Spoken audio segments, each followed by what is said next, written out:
Hey, what's going on, y'all? Welcome back to Ashland. I appreciate it. Appreciate ya.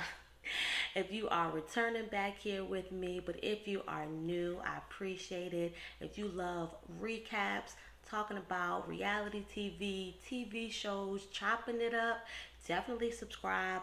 Go ahead and like the video if you enjoy it to let me know that you would like to see me do more and more of these. So, right now we are about to go over the recap for Love and Hip Hop Family Reunion. I do believe this is episode 3, and it was called We Found Love in a Hopeless Place. So let's go ahead and get in, because boy, y'all, if y'all seen one of my my last video about my recent breakup, this was a trigger.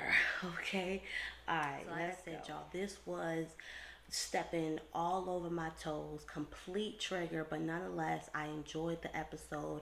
I enjoyed the camaraderie. I enjoyed them backing Safari and Erica up to get them, whether to be together or at least just to get them to a place where they can conversate in a safe space without argument and really just hear each other out. So that's even just where it even began. This episode mainly was focused on them and their breakup and where they're at now, and as well they had Amina and I guess you could say Peter, but it seemed like more of Amina's event. They did the divorce celebration. Her event was she did a party and she made it a divorce party with a 70s theme. So interesting enough, but so it kicks off automatically. As we know, Safari has shown up, and we go ahead and jump into it. They finish playing their game. He pulls up on Mimi, and it's like, this is where I'm at. This is what's going on.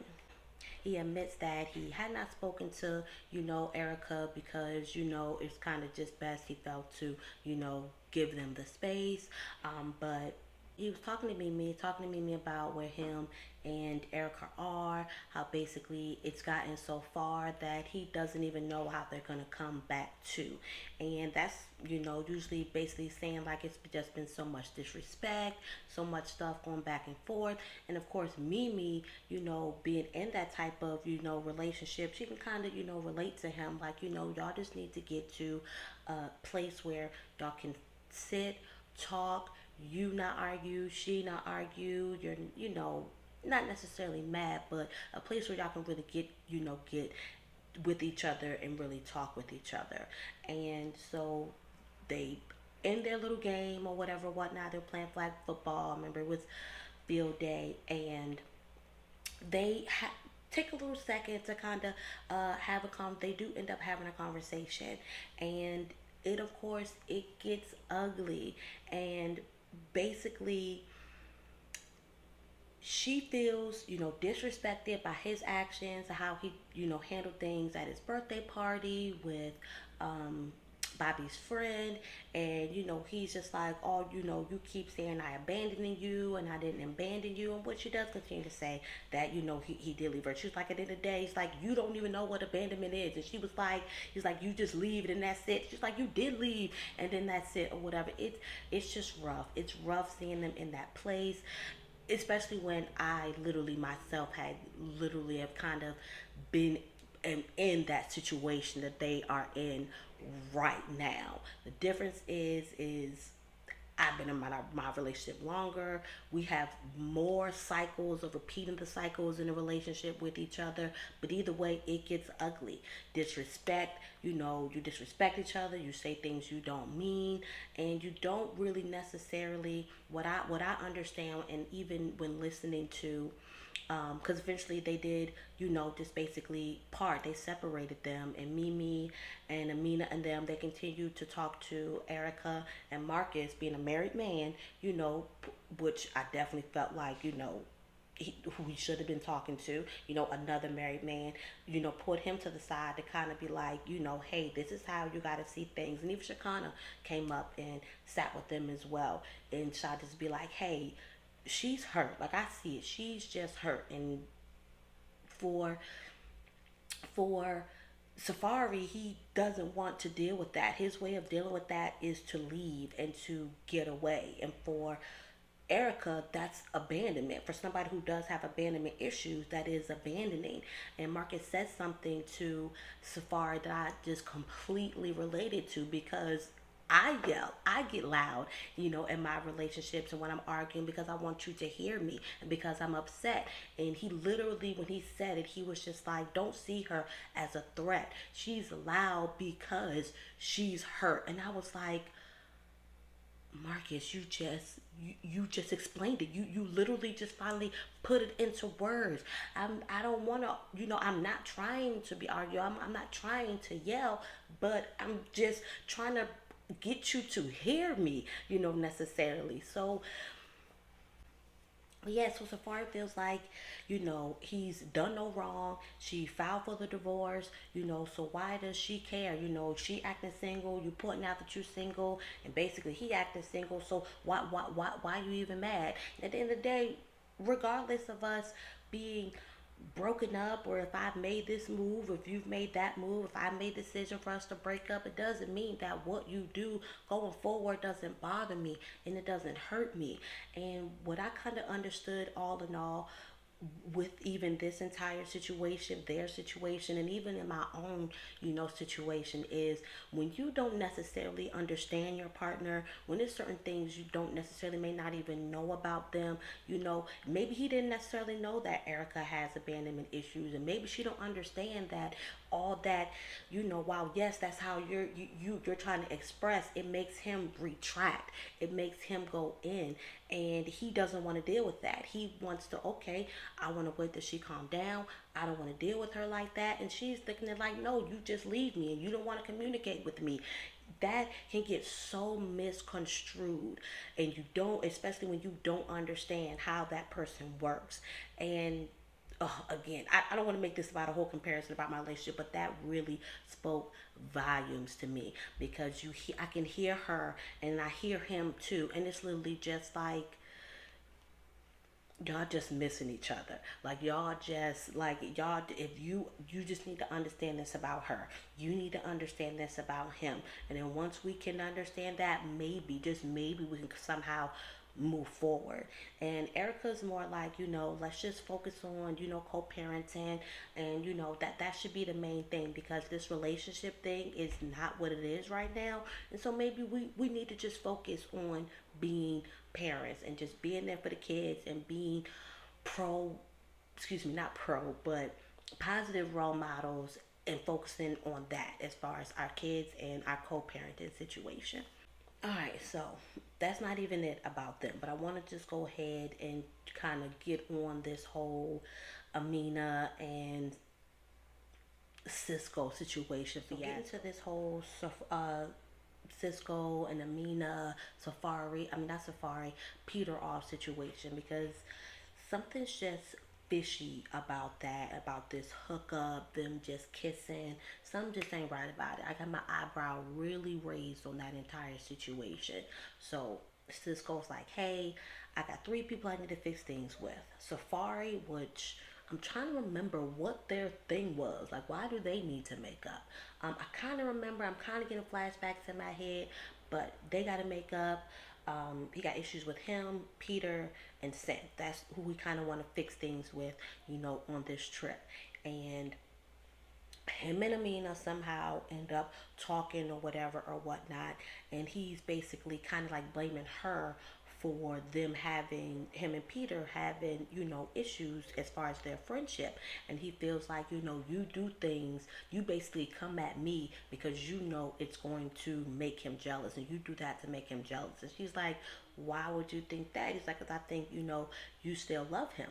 He was like, but the issue is he falls victim to it, even though that he knows. And she's like, no, whatever, it's not like that. And so it comes back to the situation, like with where basically she was telling Peter, oh, well, I was out doing yoga, and he came out, because his room was right there making thrust movements at me. And he's like, you technically knew that my room was right there. You're out there doing these poses. Her crack was showing, like all this, blah blah blah. So it honestly did no. This is what it was. So she's in her interview. She's talking about the whole Cisco thing. That she, what she say that? Oh yeah, she's talking about like their little, not affair, but affair, if you will, or whatever, the little hookup, that it was just kissing and it was nothing more than that. It's the way that she's acting that makes me be like, she's just all giddy and giggly, all in it. And this is you doing all this for somebody that you don't have a thing for, or don't have feelings for, or somebody you just kissed.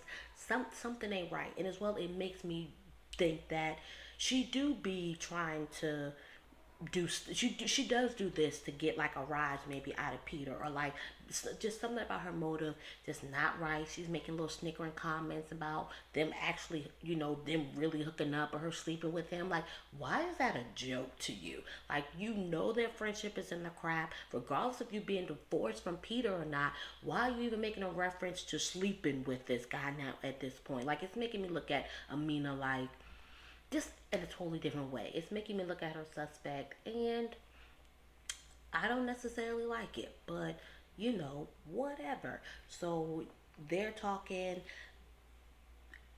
not Peter, with Rich. Rich, sees them like, what's going on?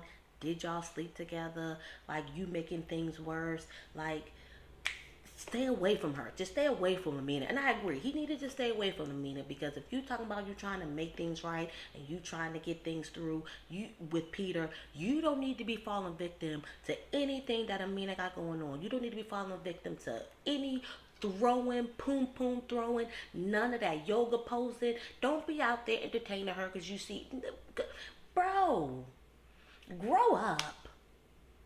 On the flip side of that, I don't like Rich making like fun and making jokes about Safari and Erica's relationship. Him making little moments about possibly hooking up with her after she's done with that nigga, or whatever that he said. I ain't like it.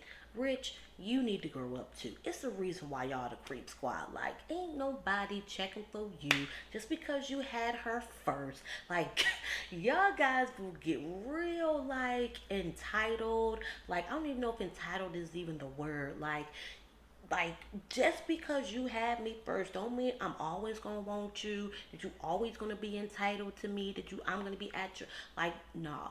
Be respectful. Let them have that. Let them deal with that without you being all disrespectful in regards to their relationship. But I'm happy. Rashkana and Marcus kind of made a pact. Even though Marcus was like, no, I don't want to be like responsible for that. But Shakana's like, no, we need to try to work on by the end of this trip, getting them back together for one. And if not getting them back together, just putting them in a setting and a place that allows them to be able to talk and and come to a common ground. All right, so the party, right? 70s theme, Amina and Peter's divorce party. And I don't know, I just feel like Peter is still somehow in this loop of, okay, obviously not the whole tar thing seems to be over tar, whatever, but I feel like it, I mean, he says it's not, but me, I feel like it, he is still, maybe some still holding on to it. Obviously, they're divorced, but they're gonna continue to be family. They'll always be family. They're gonna love each other, no matter what. But it's just something about Peter that's still just like he might just be holding on just a little bit to the what if, or maybe he just like, first off, I'm tripping because as I'm sitting here talking about him and his whole love triangle thing, I'm thinking about how he is on how he hosts Cheaters now. Did y'all know that? Yes. Peter Guns hosts Cheaters. So anyway, moving on. Everybody's coming out for the party, and Safari, comes out, and he's just like telling him how he's happy to see him, that no matter what, that he is always happy. And Safari was just like, yeah, but for a change, like, that ain't even me. I don't even feel that. And I think what I like about Safari is Safari is a man's man, but he is okay, and he does is okay with being vulnerable. He has very well gets emotional a couple of times on this episode, and even in that moment, and yes, he had glasses on. Hey, which I was even cool with. That's cool. As Ayana be quick to make sure that a man don't feel below that, because she'll turn him away real quick when them tears start to come and all that, whatever, whatever. So he had his glasses on. You can tell that he was tearing up. His voice was cracking, and he's just as much feeling something for about this whole situation. She feels like, Erica doesn't know who he is. He feels like he don't know who Erica is anymore. Like they both just have such deep feelings about what's going on in that relationship. And he's just saying at the end of the day, she is showing me to be this person that I'm not. I don't abandon my kids. I'm there every day. She makes it seem like taking pictures is about for show. It's not that. I think Jonathan had brung up, so were you in Miami? He's like, no, I was right there. Me and my mom were right there. So it's something that's something with Erica that she forms her own narrative, or may somehow maybe twist the truth a little bit, because I'm kind of like, did she really just come out with this whole lie?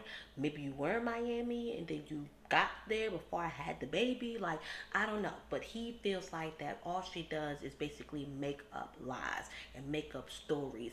And hey, maybe because I love Erica and I just want to have her back, I'm going to take out for her. But at the same time, something there. He's not saying these things. And as well, these people aren't accusing you of doing things like fake pages and stuff like that if it weren't to be true, you know? So, they just let him know. They just form around Safari and just let him know that he's supported, they're there for him, he's going to make it through. Cisco comes up, and then of course it becomes about the darn fight. Here comes Peter. Hey, Safari, you seen the fight, right? You seen the fight, right? Who won the fight? Who won the fight? Why do you keep bringing up this fight? Like, must be a man thing, because you just will not let this go. You will not let this die, and maybe because you did get your ass whooped. Y'all still ain't let me know about this fight. If y'all seen that fight and who won the fight, definitely let me know who had the fight. Peter, Cisco, drop that in the comments and let me know who y'all thought won that fight. Right? So anyway, we're gonna move on to that. Um, let's go ahead and just talk about, like, basically, since we're already kind of still talking about, Safari. And Safari, regardless of where they were, he was like, I don't want to be here, being fake. I can't, us be in the same place. And he goes and talks to Erica, who's, seemed to be kind of like just sitting alone or whatever or whatnot. Again, Erica feels like, like, regardless, we should just focus. Like, Erica's basically like, I'm just about checked out. I really don't know why he's, coming and talking to me. But, she hears him out, and, she reiterates how they should just focus on, co-parenting and just letting that take the lead right now, and them needing a break and space from each other. Whew, felt that thing right there, right? So once you become just so toxic to each other, and then you starting to see, and that how it was with me and my boyfriend, ex-boyfriend, was that we were seeing literally what had happened was a repeat of something that had happened before. And it was like, he was like, nah, I can't do this, because since we've came together and we've had a more cordial, sensible talk, and he was like, I can't have that anymore. We can't be, nah, we can't do that no more. Just period. Nah, we can't continue to do this over and over and over and over and over. And it's not a matter of, oh, well, we're gonna do our work and then just see what happens. Because granted, I'm well aware. I'm ready to go ahead and just start my therapy, because Lord knows I know I need it. What he does on his time, and that's his thing. Could he use some as well? Definitely so. But when once you just start to realize things, you realize that, yeah, maybe we don't, we need to break from off of each other. We don't need to be together. Let's just focus on, what we do have in this main thing that we have in common, and that's our kids. And what did Safari say? Safari had said something to, I think he had said, what did he say to her? He said, I don't have anybody to talk to. And no, I think Erica had maybe mentioned either way of the two that basically he could be so disconnected from her and the kids. Felt that one. And that's what, yeah, she said, you can be so disconnected from us, like we're not always going to be here. And he says, well, I don't have anybody to talk to. And she's like, bro, but you do. You have me, but you always leave me out. You leave me out all the time. And man, if that did not, whoo, y'all, Erica and Safari were just stepping all over my toes this episode, okay? All over it. So I just, oh God, I totally felt that. Like, I'm here, I'm your wife, and I'm not married, but either way, I'm here. Like, if you can't come to anybody, you should be able to come to me. And he, was like, that he loved her. And she's like, how do you know? He's like, because I can just feel it. And he tells her, he's like, he don't want to lose her, he don't want to lose his family or whatever, whatnot. I think that was refreshing for her to hear. It brought emotions out of her, it brought emotions out of him. They're both just crying and just coming to an embrace. And I think especially when you've had a friendship with somebody first, and then then the relationship came, and then things get ugly. It's like, I just want to go back to this. I just want to go back to when things were like this. And that's what she was kind of making a reference to. Like, I just want to go back to, when the relationship was like this, when we were good, when we were friends. And I could totally feel that, because woo child. But anywho, so news to me. I'm curious to see how that's gonna go. How's that gonna progress through the rest of through the rest of this season? So, Mimi and Ty though are no longer together, and even though they're still good, she talked about how she was gotten into therapy, and she's just at peace, and even with Stevie J, just wanting to be at peace, and she's just been good. And her and Jonathan are talking, and he brings up the situation with, Zell, and she's kind of like, Zell has his own things going on. He, wants to be straight now. He wants to have a baby. Like, what he's projecting is the things that what's going on with him, and we just gotta leave that at that. Again, majority of this episode was mainly about Safari and Erica, and of course this little party for that Amina threw as far as the divorce party. So it was. I had to shout out one of my friends. I call him my social media friend because we don't actually know each other or whatever, whatnot, but we met on Twitter, and he had checked in on me, and he was just like, because he basically was fair warning me about the episode. And I did not even think that in the moment. I wasn't thinking about, of course, when I realized I had to do the recap of the previous episode, was Safari showing up, and thinking that they were probably going to be dealing with that. And even if they were, he couldn't have known, I didn't even know that it was going to be stepping on my toes as much as it was. And he was concerned for your girl, just preparing for, hey, it just could be a trigger. So shout out to you, boo. I just appreciate it. While it was a trigger, not anything negative, but just I could relate. I could just see myself in them. Um, and yeah, so so that's that. Amina and Peter, they're, regardless of divorce, they're in a good place. She kind of thinks it's weird that they're having a divorce party at a family reunion, but hey, that's what we do. That's what us black folk do. We don't do things by the book. We kind of just do things how we want to do it. So, I'm honestly glad to have gotten that episode out of the way. I'm glad to be back on it just a little bit, even though I'm late getting this video out there. But nonetheless, I do hope that you guys enjoyed it. I try to really just I really just hit on what I like to hit on in regards to these episodes. What really sticks out for me, what really I want to talk about, and as well, I try not to make them too long. Um, so, I try not to make them too long, period. Because I know people's attention span is like, woo, chat. So, nonetheless, please like the video. Let me know that you enjoyed it and cannot wait to see what's going to happen next week. Because, as well, it's going to let me know that you're going to be back here to watch and enjoy it and hear me give my commentary and my opinion. So, I'll see you guys next week, hopefully on time this time. And subscribe. Of course, subscribe, right? Yes. All right, y'all. Peace.